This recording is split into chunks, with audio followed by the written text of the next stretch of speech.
찬양단과 또 중찬단 위에서 또 보내신 하나님께 우리 감사 박수 드리고 시작했으면 좋겠습니다.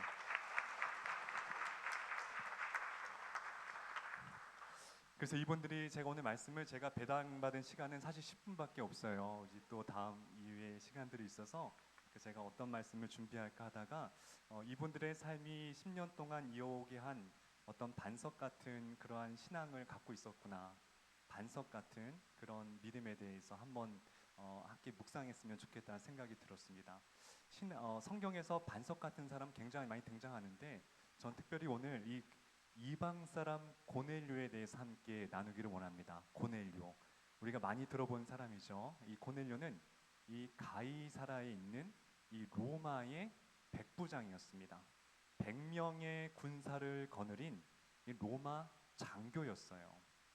근데 이가 오늘 성경에 우리가 1절과 2절을 보았지만은 그렇게 이스라엘 사람, 자신들의 로마가 압제하고 있는 사람들을, 그 사람들을 구제해주고 또 그들의 하나님을 경외하는 믿음을 가졌다는 거예요. 그게 참 쉽지 않은 거거든요. 왜냐? 이 고넬료는 그 어떠한 신앙적인 유산을 받은 사람이 아닙니다. 정말 100% 그냥 로마 사람의 피를 받은 사람이기 때문에 어떤 믿음의 관계가 없던 사람이었는데 어떻게 그가 하나님을 알게 되고 믿게 되었냐는 거예요.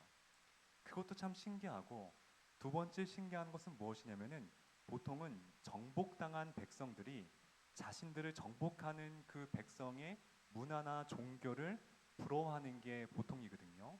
그런데 정말 이 로마의 장교가 자신들 지배 아래 있는 하나님을 경외하고 사랑한다? 이건 정말 사실 기적 같은 일이라는 것입니다. 그래서 어떻게 고넬료가 하나님을 알게 되었고, 또 그가 하나님 앞에 고넬료와 고넬료의 가족이 성령 세례를 받습니다. 이방 사람들 중에서 처음으로 성령 세례를 받아요. 그래서 이 사건을 갖다가 뭐냐, 이방인들의 오순절 사건이라고 표현하고 있습니다. 그러니까 마가다락방에서 유대인들에게 그런 오순절 사건이 일어났다고 한다면은 이것이 이 고넬료의 집에서 이런 성령 세례가 난 사건을 갖다가 이방인의 첫 번째 오순절 사건이라고 비유를 하고 있다라는 것이에요. 그러니까는 이 고넬료는 정말로 굉장히 우리에게 귀감이 되는 사람이고요, 반석 중에 반석과 같은 사람이라는 것이죠. 어떻게 그런 사람이 될 수가 있었을까? 제가 이런 글 하나 가져왔습니다. 화면에 한번 보시면 좋겠는데요. 태도가 이 고도를 결정한다. 우리 에티튜드라고 하죠. 이것이 알티튜드를 결정한다는 거예요. 미국 사람들이 쓰는 말 같아요. 우리의 태도가 우리의 높고 낮음을 결정한다는 거예요. 그 사람이 성공 가도에 올라갈 수 있느냐, 어떤 자리까지 올라갈 수 있느냐, 능력과 실력도 중요하지만은 사실 굉장히 중요한 건 태도에 달려 있습니다. 근데 신앙의 성패도요, 신앙의 성공과 실패도 사실 이 태도에 달려 있다는 거예요. 굉장히 중요합니다. 하나님이 우리 무엇을 보실까, 여러 가지 보겠지만은 그런 신앙의 태도가 굉장히 중요한데, 오늘 이 고넬료는 하나님 앞에 그런 신앙의 태도가 너무나 아름다웠다는 것입니다. 두 가지 말씀드릴게요. 첫 번째, 하나님께서는요, 예나 지금이나 경건한 사람을 들어서 사용하신다라는 거예요. 굉장히 중요합니다. 그래서 이 고넬료를 갖다가 이제 고넬료의 2절에 보게 되면은 고넬료가 갖고 있는 태도가 나오거든요. 이 태도 하나하나가 그렇게 귀할 수가 없어요. 제가 성경을 아무리 눈 씻고 찾아봐도 이 한 절 속에 이 사람에 대해서, 한 사람에 대해서 이렇게 아름답게 표현할 수 있을까? 그 사람의 태도에 대해서 우리 같이 한번 2절 말씀 읽어보겠습니다. 시작. 그가 경건하여 지방과 더불어 하나님을 경외하며 백성을 많이 구제하고 하나님께 항상 기도하더니, 자, 네 가지 단어가 제 마음속에 들어왔어요. 경건하다, 그리고 하나님을 경외한다, 백성을 구제한다, 하나님께 항상 기도한다. 진짜 우리가 평생의 마지막에 우리의 자손들이 우리 할아버지 할머니를 기억할 때에, 우리 아버지 어머니를 기억할 때에 이 한 줄로 이렇게 표현될 수 있다고 한다면은 저는 그분은 하나님 앞에 성공한 인생이라는 생각이 들게 됩니다. 첫 번째, 그가 경건했다라고 얘기했습니다. 경건했다는 헬라어로 유세베스란 단어 쓰거든요. 경건하다. 그런데 이 신약에서 이 유세베스란 단어를 딱 3번밖에 쓰지 않습니다. 근데 이 3번 중에 2번을 누구한테 쓰느냐? 고넬료한테 쓰고 있어요. 그러니 성경이 말하는 사람 중에서 정말 경건한 사람 중에 베스트 오브 더 베스트는 바로 고넬료라는 거예요. 얼마나 경건했으면은 성경에서 이 사람에게만 연거푸 2번을 이야기를 한다라는 것입니다. 근데 이제 우리가 뭐 문법적으로 문법이 뭐 우리가 깊이 알 것까지는 없지만은 이제 경건하다가 현재 분사의 어떤 이 문법을 갖고 있습니다. 이 무슨 뜻이냐? 그가 한번 경건한 삶으로 살기로 마음먹었다 한 그 순간부터 현재 지금까지 그 경건의 삶을 이어오고 있다는 것이에요. 고넬료가 어떻게 하나님을 알게 된지는 나오질 않아요. 그건 알 수가 없습니다. 근데 중요한 것은 그가 하나님을 믿기로 결심한 그 이후부터 현재의 삶에 이르기까지 그는 경건한 삶을 꾸준하게 이어왔다는 거예요. 그 누가 보셨느냐? 하나님이 그 태도를 보셨다라는 것입니다. 그게 쉬운 게 아닌데요. 2번째 단어는 무엇이냐면은 구제했다라는 것입니다. 뭐 남을 도와주는 게 여러분들도 많이 하시는 일이죠. 뭐 구제가 특별히 뭐 그게 대단할까 할 수 있는데 지금 이 정치적인 상황을 한번 보자는 거예요. 지금 고넬료는 이 로마의 장교잖아요. 근데 이 로마의 장교가 자신들의 발 아래에 있는 이스라엘 백성들, 유대인들을 구제해준다는 것은 그건 쉬운 게 아닙니다. 왜냐? 그 당시에 로마의 군사들은요, 이스라엘 백성들을 정말 계속해서 착취하고 빼앗고 협박하고 이것이 일상인 그런 시대를 살았기 때문이었죠. 누가복음 3장에 보게 되면은 이제 세례 요한이 요단강가에서 막 세례를 주기 시작합니다. 그때 정말 많은 사람들이 이 세례 요한에게 세례를 받으려고 막 쫓아오기 시작해요. 근데 로마의 군사들이 어떻게 그걸 알았는지 자신들도 세례를 받고 싶어서 이 세례 요한에게 찾아옵니다. 그리고 세례 요한에게 물어봐요. 우리는 어떻게 해야 우리가 하나님을 믿을 수 있고 영생을 얻을 수 있고 우리가 구원을 받을 수 있습니까? 라고 로마의 병사들이 세례 요한에게 세례받기 전에 물어봅니다. 그때 세례 요한이 이렇게 얘기를 해요. 우리 함께 누가복음 3장 14절 우리 공동 번역을 한번 읽어볼게요. 시작. 군인들도 저희는 또 어떻게 해야 합니까? 하고 물었다.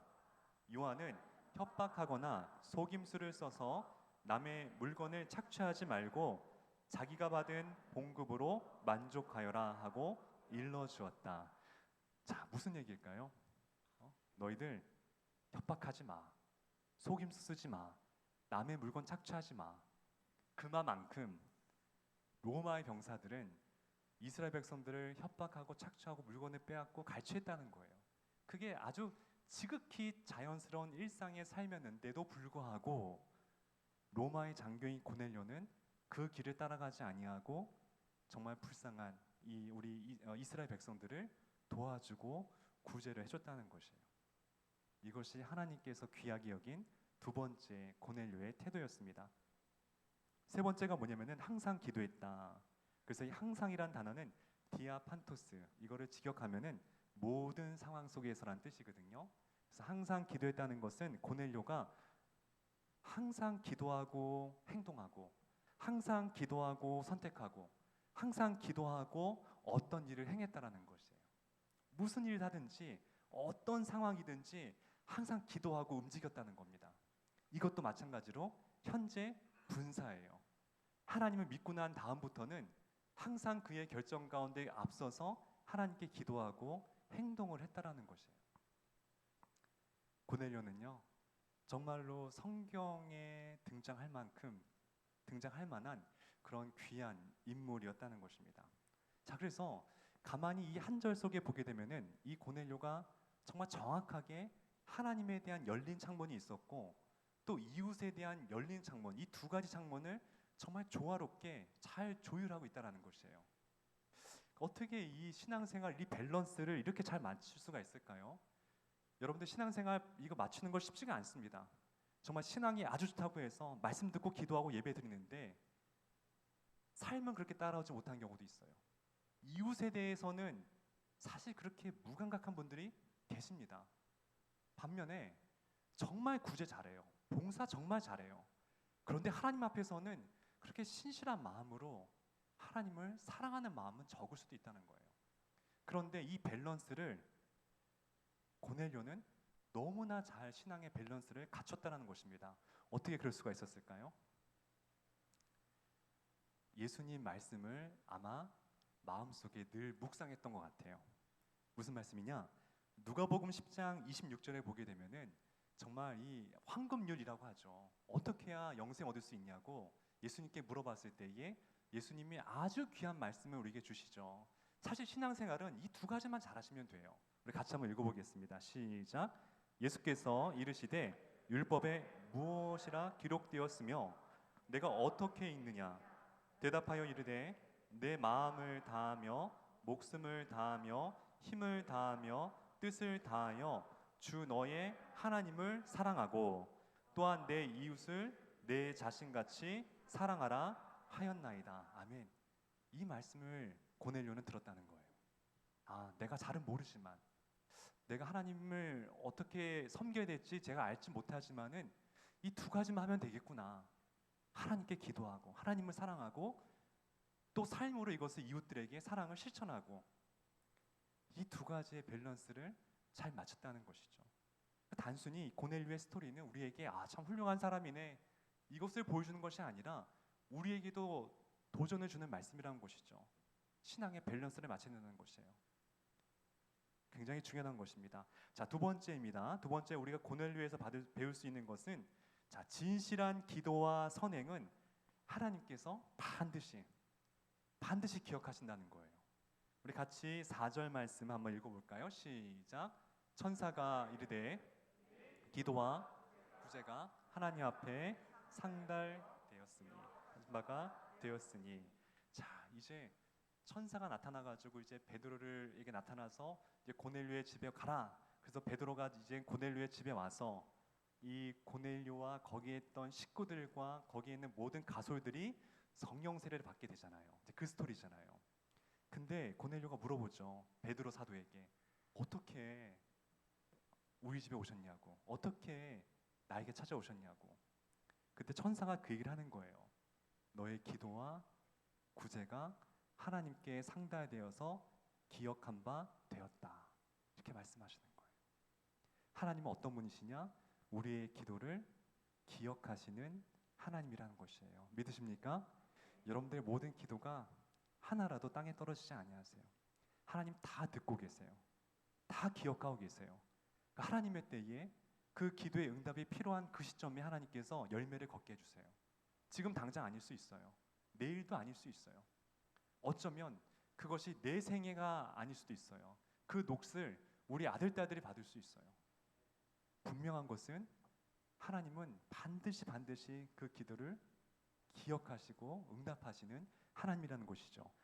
아브라함 보세요. 아브라함이 이 소돔과 고모라의 그 속에 멸망 가운데 빠져 있는 조카 롯을 구하기 위해서 하나님께 간구하잖아요. 그때 이렇게 기도합니다. 우리 또 창세기 19장 29절 같이 읽어볼게요. 시작. 하나님이 그 지역의 성을 멸하실 때에 곧 롯이 거주하는 성을 엎으실 때에 하나님이 아브라함을 생각하사 롯을 그 엎으시는 중에서 내보내셨더라. 사실 롯은 죽을 운명이었습니다.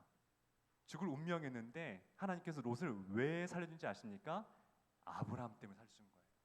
아브라함의 기도를 생각하사 아브라함을 기억하사 롯을 구해준 것이었습니다. 아브라함 기도 안 했으면은 롯은 어쩌면 그 순간에 끝나는 운명이었을 거예요. 여기에 중보 기도의 힘이 여기 있다는 거예요. 당사자는 모를 거예요. 롯은 아마 나중에서야 알았겠죠. 우리 삼촌 아브라함이 기도해서 내가 살았구나. 근데 그때 몰랐을 거예요. 하나님이 누구 기억했느냐? 아브라함의 기도를 기억했기 때문에 롯을 살려주십니다.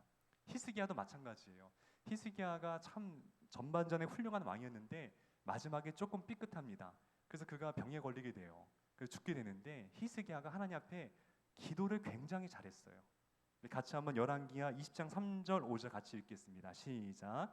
여호와여 구하오니 내가 진실과 전심으로 주 앞에 행하며 주께서 보시기에 선한 행한 것을 기억하옵소서 하고 히스기야가 심히 통곡하더라. 하나님이 여호와의 말씀이 내가 내 기도를 들었고 내 눈물을 보았노라. 아멘.